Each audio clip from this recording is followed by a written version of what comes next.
Oi. Oi. Graças e paz, queridos. Pode se sentar. Amém. Quando você está se assentando, abre sua Bíblia já. Mas abrir aonde, né? Abre em Romanos 8, por favor.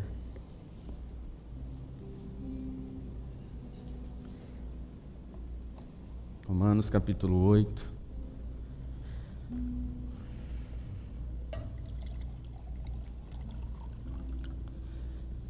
Verso 31. É um texto bem conhecido. E nós vamos falar um pouquinho dele hoje.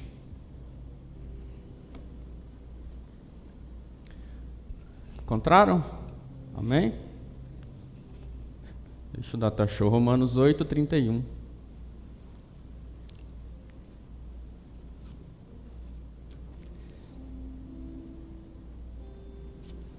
Enquanto eles estão procurando aí, eu quero também agradecer a igreja, porque essa semana também foi uma semana onde a igreja contribuiu muito.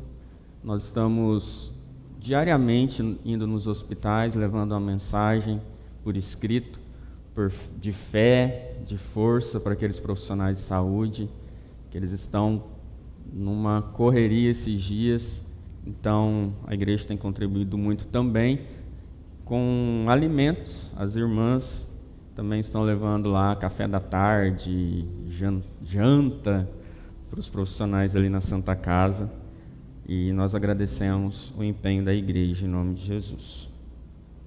Então vamos lá? Que diremos, pois, à vista dessas coisas? Se Deus é por nós, quem será contra nós? Aquele que nem mesmo seu próprio filho poupou, antes o entregou por todos nós, como não nos dará também com ele todas essas coisas? Quem fará qualquer acusação contra os escolhidos de Deus? É Deus quem os justifica. Quem os condenará? Pois é Cristo quem morreu, ou antes, quem ressurgiu dentre os mortos, o qual está à direita de Deus e também intercede por nós. Quem nos separará do amor de Cristo? A tribulação ou a angústia? Ou a perseguição, ou a fome, ou a nudez, ou o perigo, ou a espada? Como está escrito, por amor de ti somos entregues à morte todo o dia. Fomos considerados como ovelhas para o matadouro. Em todas essas coisas, porém, somos mais do que vencedores por aquele que nos amou. Pois estou certo de que nem a morte, nem a vida, nem os anjos, nem os principados, nem as potestades, nem o presente, nem o porvir, nem a altura, nem a profundidade, nem alguma outra criatura poderá nos separar do amor de Deus que está em Cristo Jesus nosso Senhor. Amém? Irmãos, esses dias não tem como nós vivermos um turbilhão de sentimentos. Não é? Talvez você já tenha aí o seu turbilhão de sentimentos, mas esses dias o turbilhão aumentou. Você tem medo? Você tem algum tipo de expectativa ou ansiedade? Você está passando por algum momento de tristeza? O sentimento é inerente ao ser humano, Deus colocou isso dentro de nós, não tem como a gente excluir isso da nossa vida. Tem? Não tem. Quem não sente não é ser humano. Quem não sente é um robô. Quem não sente é uma inteligência artificial, e nós não somos inteligências artificiais. Pelo contrário, nós sentimos, e sentimos às vezes muito. Tem aquela expressão que a gente coloca para alguém, eu sinto muito. Então a gente sente, às vezes, não somente por aquilo que eu estou passando, mas a gente sente muito também por conta do que alguém está passando. E a cada dia isso tem estado mais em evidência, porque os sentimentos, tudo que nós temos vivido tem acentuado o que nós temos passado dentro de nós e ao redor de nós. Eu quero citar algo aqui de um autor chamado Gregório Magno. Ele, no seu livro O Cuidado Pastoral, ele alerta que frequentemente os vícios assumem aparência de virtudes. Os vícios assumem aparência de virtudes. Por exemplo, a avareza, ela pode se apresentar como parcimônia. A ira, muitas vezes, ela se apresenta como zelo. a precipitação como prontidão. Então, e o medo, às vezes ele se apresenta como prudência. Prudência e medo. Isso é uma linha muito fina. Também é uma linha muito fina que separa o medo da prudência e a prudência da coragem. Eu acabei de falar aqui sobre os profissionais de saúde que estão lá na linha de frente. Vocês acham que eles não têm medo? Claro que tem. Você acha que nós não temos medo de pegar um tipo de doença dessa? É normal do ser humano sentir medo. É normal. Mas eles estão, se tratando dos enfermeiros e médicos, eles estão lá por causa de um propósito. Talvez alguns estão por causa do seu salário no fim do mês, mas a sua grande maioria, penso eu, estão porque eles têm um propósito de vida, que eles fizeram talvez um juramento, que eles sonham com essa profissão, que eles têm isso não só como uma profissão, mas como uma missão. Isso é interessante a gente pensar, porque o medo ali para eles vai se transformando sim em prudência. Eles não podem deixar de fazer, mas eles têm que ter algumas prudências no fazer, no tratar. E aí, querido, eu quero me lembrar de um homem que nós conhecemos muito e pouco falamos dele, que é Lutero. Lutero, que foi o grande reformador da igreja. Em 1527, uma peste em 1527 acontece ali na cidade dele, chamada Wittenberg. E ali Lutero vivia, ele dava aula e ele participava de uma faculdade, e durante essa peste tudo se fecha. Tudo se fecha, parece algo que nós estamos vivendo hoje. E aí a sua faculdade, a universidade foi fechada, muitos lugares foram fechados, e Lutero, claro, com medo, mas agora com prudência, ele transforma a sua casa num hospital. Ele transforma sua casa num lugar para receber pessoas, pastores, famílias e também médicos e enfermeiros. Então ali, os doentes, as pessoas começavam a ser tratadas. E olha só, a sua esposa, naquela época, estava grávida. E ainda assim, ele teve, mesmo com medo, mais prudência e coragem de assumir essa missão na sua vida, naquele tempo, naquele momento de peste. E aí, eu quero que nosso Ministério de Comunicação jogue aí na tela uma das frases que Lutero diz. Ele diz assim: pedirei a Deus... Esse microfone está legal aí? Porque para mim está no eco da bexiga. Tá bom aí? Então tá, você também? Pedirei a Deus para misericordiamente proteger-nos. Então farei vapor, ajudarei a purificar o ar, a administrar remédios e a tomá-los.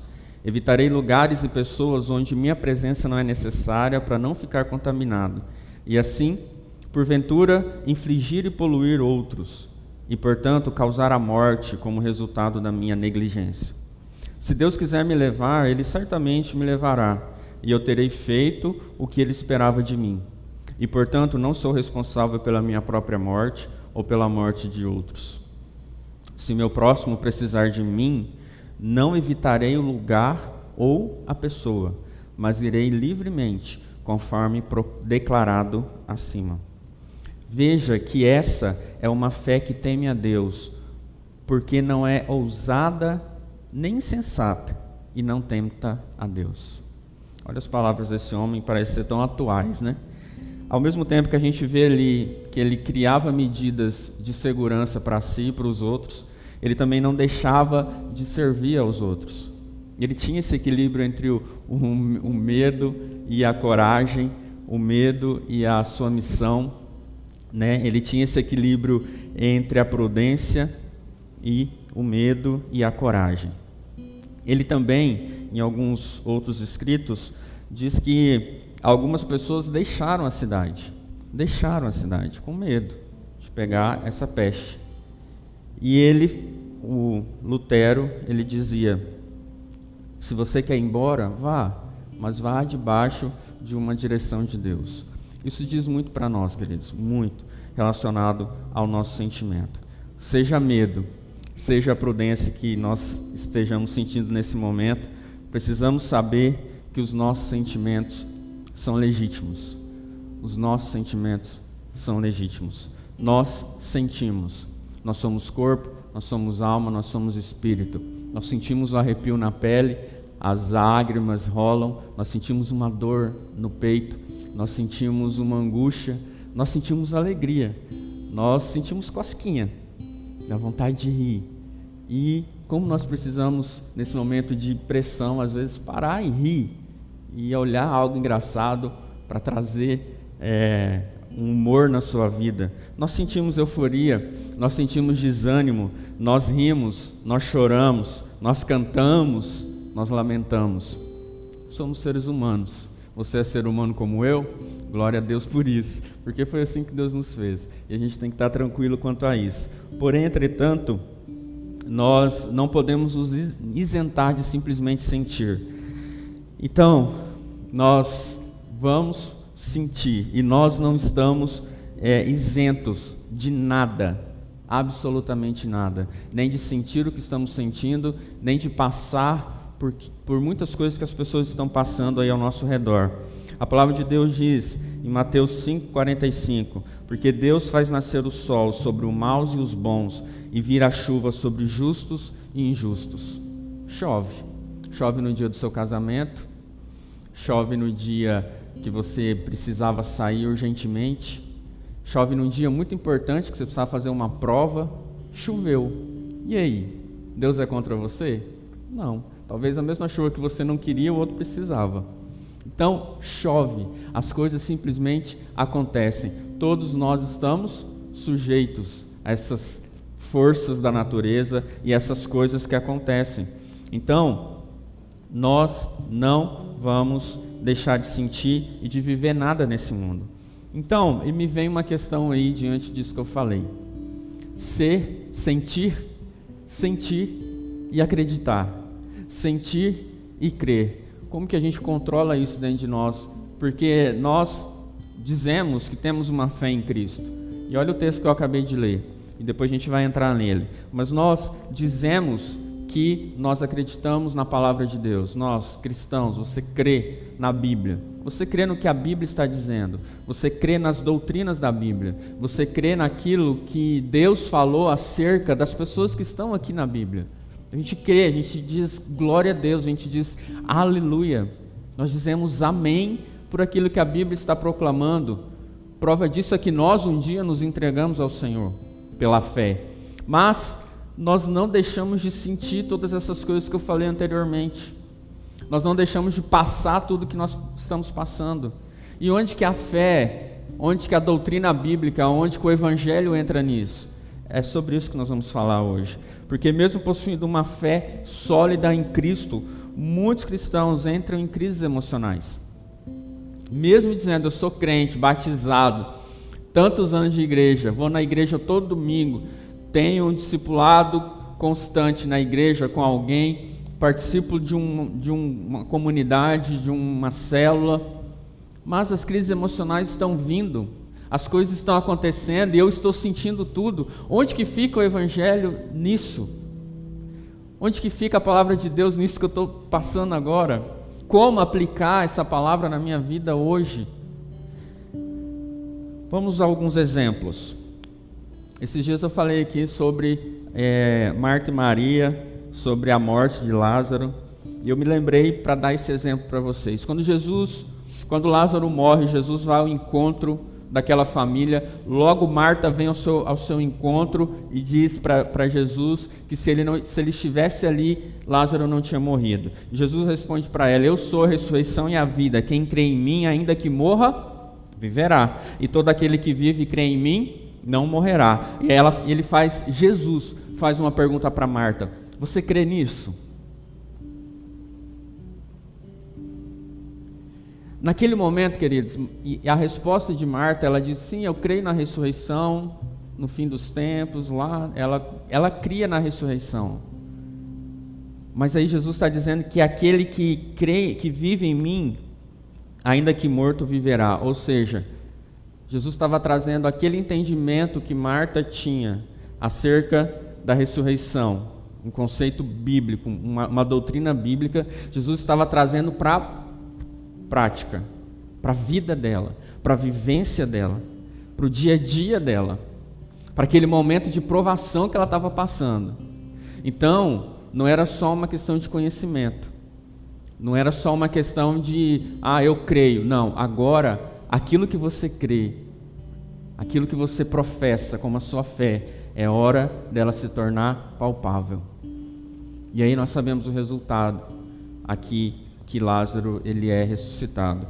Um outro exemplo, um exemplo muito conhecido também, é aquele momento onde Jesus está no barco com seus discípulos e vem a provação, a tempestade. E aí os discípulos ficam loucos, começam a procurar Jesus, e Jesus fala para eles o seguinte: por que vocês estão tímidos? Por que a fé de vocês é tão pequena, né? Homens de pequena fé. Naquele momento também, antes os discípulos tinham ouvido, tinham crido acerca de Jesus. Eles acompanhavam e seguiam a Jesus porque sabiam que ele era o Mestre, o Messias. Mas não bastava somente saber, era necessário colocar a fé em prática. Era necessário que a aprovação se tornasse uma ação, se transformasse numa ação. Então, meu irmão, a didática da fé não é apenas nacional sobre doutrinas bíblicas, é também didática pessoal de relacionamento. A didática da fé é pessoal, é quando nós nos relacionamos com Deus e aí nós praticamos ela. É fundamental termos a nossa fé ancorada nas Escrituras, sim. Porém, igualmente fundamental, dar significado pessoal para experiências que cada um passa ou tem. Olha só, lembra de Tiago? No seu livro ele diz que as provações, aquelas provações, elas produzem em nós perseverança. As provações, elas afetam as nossas emoções.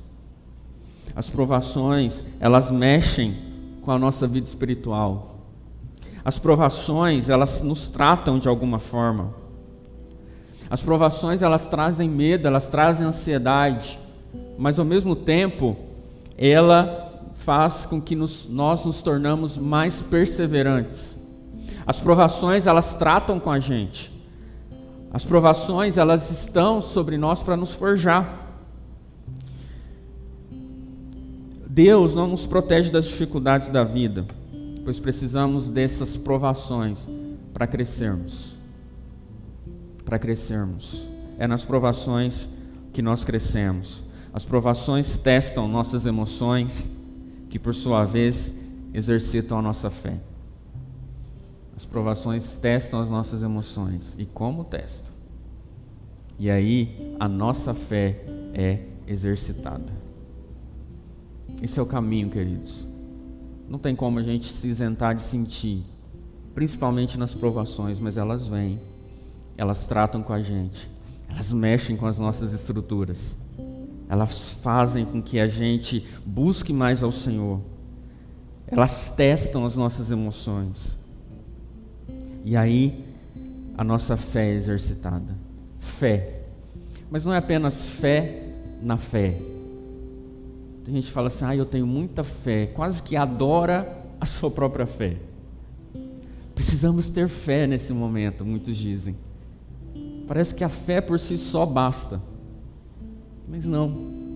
É a fé em algo maior, algo transcendental. Não algo, alguém. Esse alguém é Jesus. Esse alguém é Jesus Cristo, é o Evangelho, são as boas novas. É isso que nos dá esperança, é isso que nos dá força.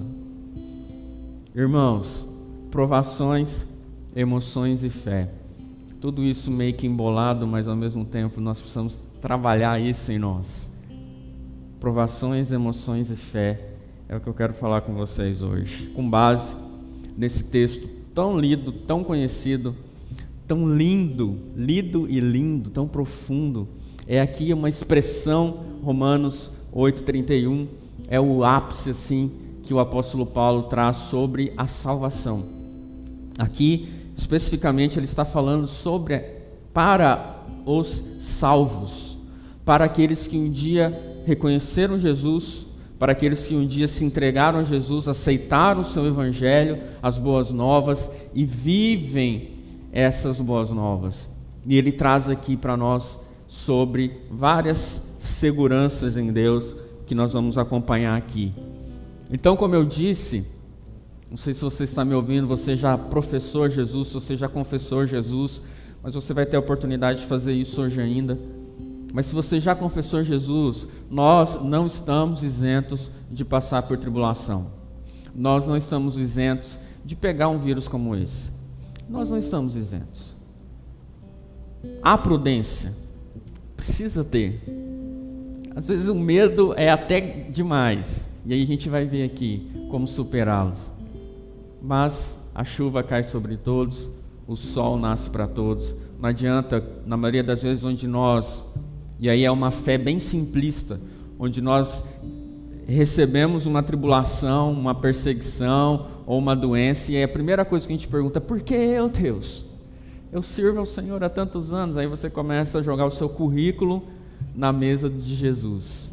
Meu irmão, o sol nasce sobre todos, a chuva está sobre todos, e nós estamos sujeitos sim a passar por todo tipo de angústia, tribulação, como diz o texto. Tribulação, angústia, perseguição, fome, nudez, perigo ou espada. Ele está falando aqui para quem é salvo.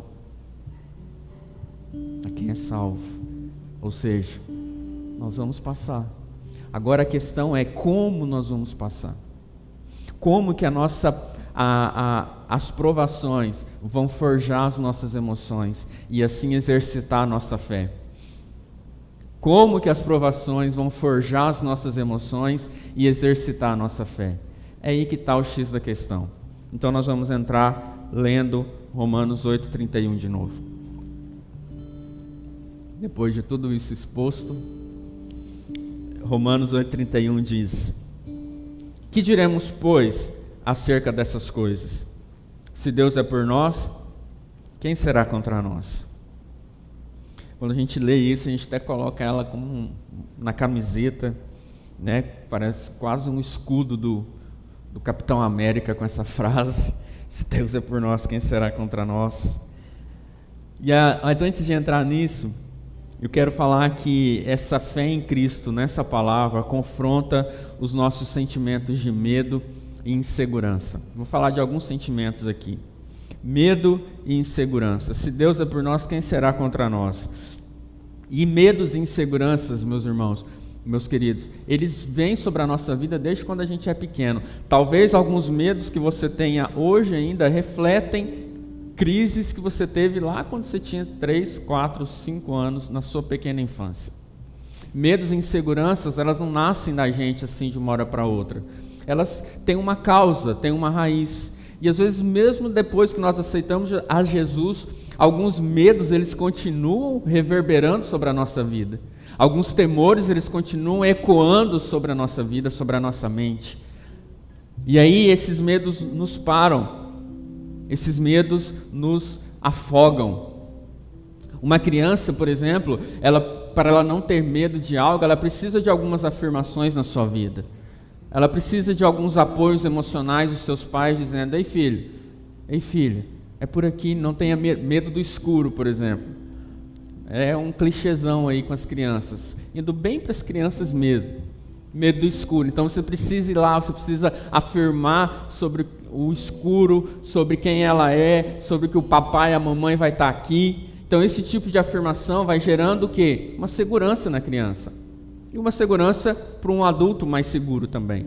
Quando falta esse tipo de afirmação na nossa vida, medos e inseguranças, eles vão reverberar por toda a nossa história. Às vezes menos, às vezes mais. E às vezes um medo, e aqui eu quero ir para o mais, aquele medo paralisador, como a gente tem visto hoje. Aquele medo que não vai nem um pouquinho para a prudência, que fica no medo mesmo. Fica ali arraigado no medo, a ponto de você nem colocar a cabeça para fora. Esse medo, querido, ele é não é saudável. O medo da prudência, onde você se cuida, ok, mas aquele medo que te trava, talvez é algo lá atrás, algo que te faltou lá atrás, que hoje você precisa consertar, deixar Deus entrar nesse negócio. Então, essas experiências lá de trás, elas trazem para nós hoje ainda, reverberam na nossa vida hoje ainda, e mesmo com a nossa experiência de conversão cristã, elas ainda continuam. Por quê? Porque aí, o que muda em nós, como diz o próprio apóstolo Paulo, dizendo que a nossa mente precisa ser transformada, é aí, como que a nossa mente é transformada? É só virar uma chavinha? Não. Você não aceita Jesus e, opa, esqueci tudo que ficou para trás, estou aqui já pensando novo. Não é assim. É um processo, é dia após dia. Então, para romper os medos e as inseguranças que nós temos, é reconhecer que, ok, lá atrás faltou, mas como que vai ser aqui agora diante disso que eu tenho, que é o Evangelho, que é a Palavra de Deus? Porque o Evangelho, a Palavra de Deus, ela é real. O Evangelho, a Palavra de Deus, elas são para nós hoje, elas nos transformam hoje ainda. Então, diante desse texto, se Deus é por nós, quem será contra nós? É simplesmente nós olharmos para quem Deus é. Quando nós entendemos quem Deus é, nós ficamos seguros. Quando nós entendemos que Deus é por mim, que Deus está ao meu favor, que Deus Ele me ama, que Ele cuida de mim, quando eu entendo que Deus Ele está no controle da minha vida, a segurança vem. Quando eu trago isso para mim, de uma forma prática mesmo, aí é a fé na prática. Quando eu trago essa verdade do Evangelho para a minha vida, se Deus é por nós, Deus é por você. Deus é por você.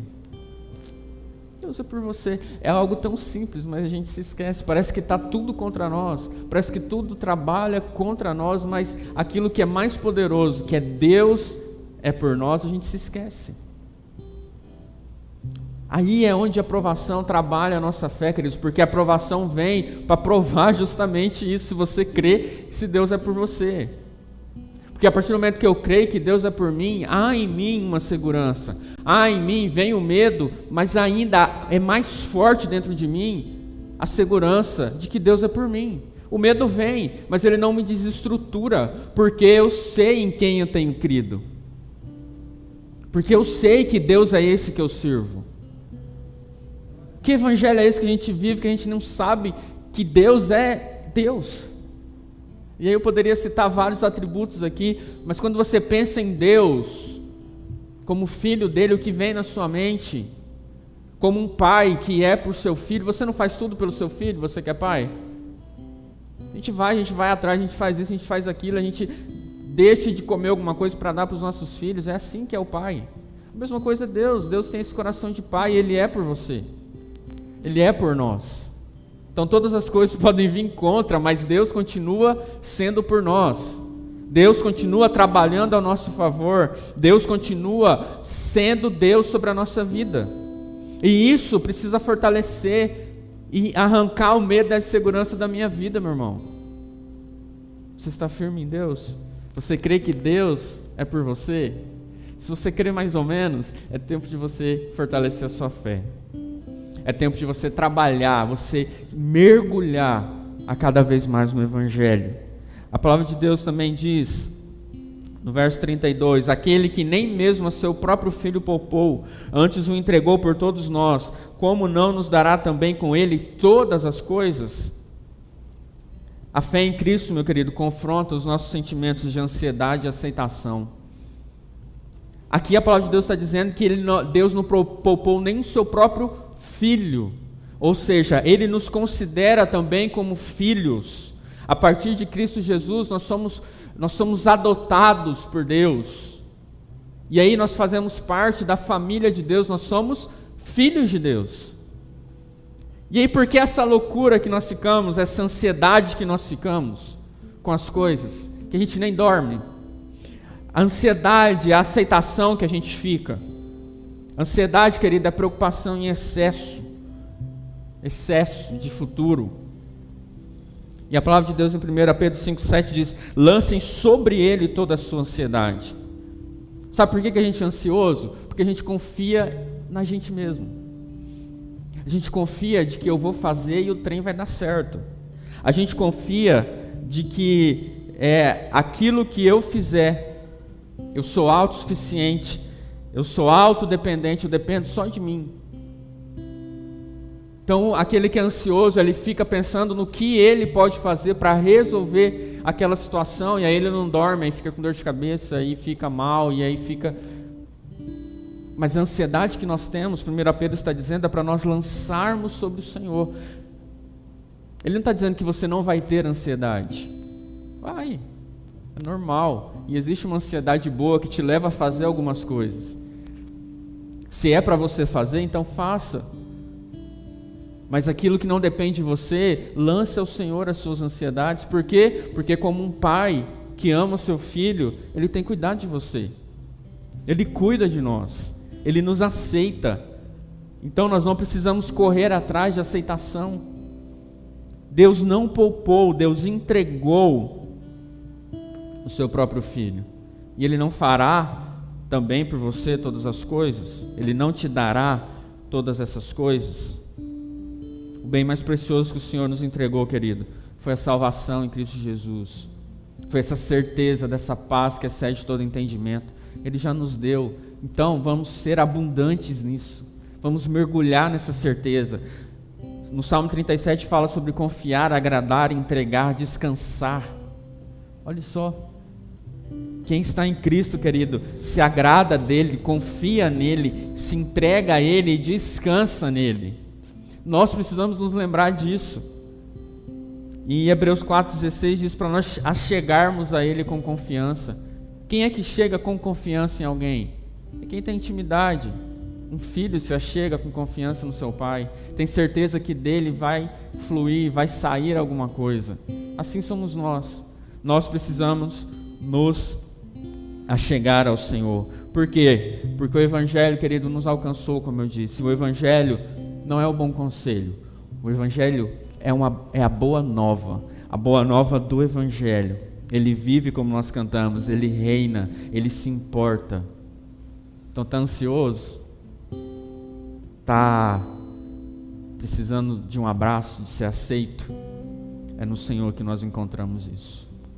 Está difícil hoje? Vai lá no Senhor e receba dele tudo o que você precisa. É dele. Às vezes nós colocamos também a nossa confiança em pessoas e aí nós nos decepcionamos, porque as pessoas vão e vêm, mas o Senhor permanece e para sempre. Lá no verso 33 diz: quem fará qualquer acusação contra os escolhidos de Deus?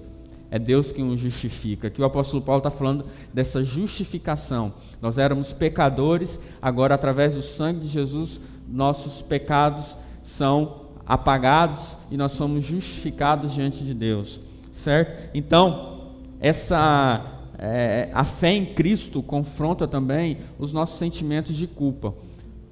Falando do pecado que traz culpa sobre nós, a culpa que agora nos leva, através de Jesus, nos leva à salvação. Ok, mas também existe uma culpa que nós sentimos, que nós carregamos sobre a nossa vida. E nós carregamos esse fardo da culpa para o resto das nossas vidas. E aí, o diabo nos culpa. É ou não é? O diabo está todo o tempo nos acusando. As pessoas às vezes nos culpam. Você fez isso, você deixou de fazer aquilo. Principalmente as mais próximas estão sempre nos culpando por algo.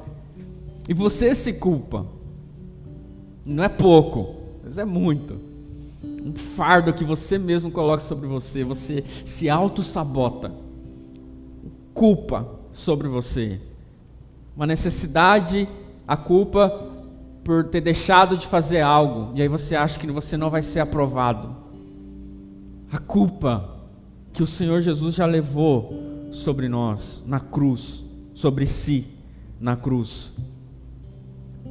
Buscamos a aprovação das pessoas para nos sentirmos bem, para aliviar um pouco a nossa culpa.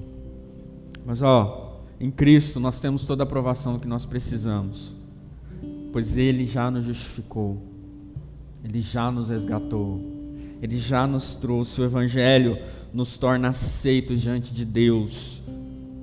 O Evangelho nos torna aceitos diante de Deus. Então quem pode fazer qualquer acusação contra você, se é Deus quem justifica você? Eu é que sei que pensamentos que tenho a vosso respeito, pensamentos de paz e não de mal, para vos dar o fim que desejais, diz o Senhor. No verso 35 diz: quem nos separará do amor de Cristo? Quem nos separará do amor de Cristo? Será a tribulação, a angústia ou perseguição, ou a fome, ou a nudez, ou o perigo, ou a espada? Quem nos separará? Essa separação me lembra de abandono. Muitos se sentem abandonados, sentem uma carência quase que insaciável. E dia após dia estão buscando aprovação, estão buscando ser supridos dessa carência, desse abandono. E aí começa a meter os pés pelas mãos, começa a fazer coisas que não precisava fazer, traz um fardo sobre você. Mais uma vez, coisas lá da pequena infância que nós trazemos para a nossa vida adulta. Necessidade de aprovação, sentimento de abandono. E ainda mais nesses dias que vem uma provação sobre a sua vida, você fala: onde está Deus? Meu Deus, onde o Senhor foi? Por que me abandonastes? Alguns começam a clamar, mas Deus continua ali. A questão é a sua visão, porque um dia você foi abandonado, um dia você se sentiu carente, e agora por causa de uma provação você acha que Deus te abandonou. Não, Deus continua ali. É a nossa visão em relação a isso, é porque os nossos sentimentos estão aí misturados com a nossa fé, misturados com as nossas experiências, e aí a gente confunde tudo. Deus, Ele não nos abandona. Olha, a prova disso é isso aqui: quem nos separará do amor de Cristo? E aí eu me lembro de Jeremias 31:3, que diz que com amor eterno eu te amei, por isso com bondade, benignidade eu te atraí. Não é qualquer amor que o Senhor te atraiu, é com amor eterno, é com amor forte como a morte, é um amor profundo, é um amor ágape, é um amor de entrega. Então esse amor, ele supre as nossas carências existenciais, ele deve suprir, porque muitas vezes nós nos casamos para suprir alguma carência, e aí a gente percebe com os anos de casamento que não supriu. Aí eu quero ter um amigo, um outro, um melhor amigo para suprir essas carências, e eu percebo que não supriu. Então eu vou ter filho para suprir. Não supre, porque é um vazio existencial, é um vazio que só Deus pode preencher, só o amor dele pode preencher. E a gente está falando de cristão, a gente está falando de crente, de evangélico, ou seja lá como você se autodenomina. Nós estamos falando, aqui o apóstolo Paulo está falando para nós: quem nos separará do amor de Cristo? É um amor, querido, que é profundo, e nós precisamos mergulhar nesse amor, nós precisamos conhecer esse amor, nós precisamos nos lançar nesse amor, porque homem, filho, mulher, bens, nada vai suprir uma carência que existe dentro de você, um sentimento de abandono que possa existir dentro de você. É só Deus que nos preenche com esse amor. Amém? E aí ele bota alguns exemplos aqui para nós. Será a tribulação, a angústia, a perseguição, a fome, a nudez, perigo ou espada? Será que isso vai nos separará do amor de Deus? E elas vêm, a angústia vem, como eu disse, a tribulação vem, a perseguição vem, a fome vem, a nudez vem, o perigo vem, a espada vem. Mas nada disso, nada pode nos separar do amor de Deus que está em Cristo Jesus. Aí, meu irmão, a convicção de que eu sou amado por Deus elimina todas as minhas carências e abandonos. Vou repetir. A convicção de que você é amado por Deus. Convicção. Porque as provações que vêm sobre a nossa vida é também para transformar as nossas convicções. Então, as convicções de que eu sou amado por Deus elimina de mim as carências e os abandonos. E precisa eliminar. Para a gente encerrar, eu vou ler o restante de Romanos 8. Pode colocar aí na tela o versículo 36 em diante. Como está escrito: por amor de ti somos entregues à morte o dia todo. Fomos considerados como ovelhas para o matadouro. Em todas essas coisas, porém, somos mais que vencedores, por meio daquele que nos amou. Porque estou certo de que nem a morte, nem a vida, nem os anjos, nem os principados, nem as coisas do presente, ou nem do porvir, nem os poderes, nem a altura, nem a profundidade, nem qualquer outra criatura poderá nos separar do amor de Deus que está em Cristo Jesus, nosso Senhor. Eu sou mais do que vencedor porque eu sou muito amado. Eu sou mais do que vencedor porque Ele muito me amou. Uma mente transformada, santificada, curada, aperfeiçoada pela renovação mediante o conhecimento de Deus, transforma a minha vida, transforma os meus sentimentos, transforma as minhas emoções, transforma os meus relacionamentos. Só uma mente transformada em Cristo. As provações, querido, trazem à tona as nossas emoções. As provações tratam as nossas emoções e geram novas convicções. Então aquilo que eu pensava antes, agora eu penso diferente. Aproveite entre aspas, mas viva essa provação que você está passando agora, ou que o mundo está passando, para que isso gere uma nova convicção na sua vida. Não uma fé simplista, não uma fé simplesmente pela fé, mas uma fé em Cristo, uma fé firmada. Releia esse texto na sua casa, mas assim, meditando. No Bíblia em Foco, no Estudo da Doce, nós aprendemos sobre meditação. Medite nesse texto. Faça esse exercício essa semana. Leia um versículo por dia, talvez, e medite nele durante a semana. Medite amanhã. Que diremos, pois, acerca dessas coisas? Se Deus é por nós, quem será contra nós? Fique pensando em cada uma dessas palavras durante o seu dia. Deixe isso se tornar uma verdade no seu interior. Porque às vezes a gente ouve uma palavra dessa, entra aqui, como a gente diz, né? Entra por um ouvido e sai pelo outro. Mas deixa ela entrar de verdade e fazer efeito na sua vida. As convicções transformam as nossas emoções. As emoções transformadas pelas provações geram fé. E fé, não na fé, fé em Cristo, fé no Evangelho, fé no que Ele é, no que Ele faz. Deixa o Evangelho impactar diretamente na transformação dos seus pensamentos. Deixa o Evangelho impactar diretamente na transformação dos seus pensamentos e automaticamente nas suas emoções.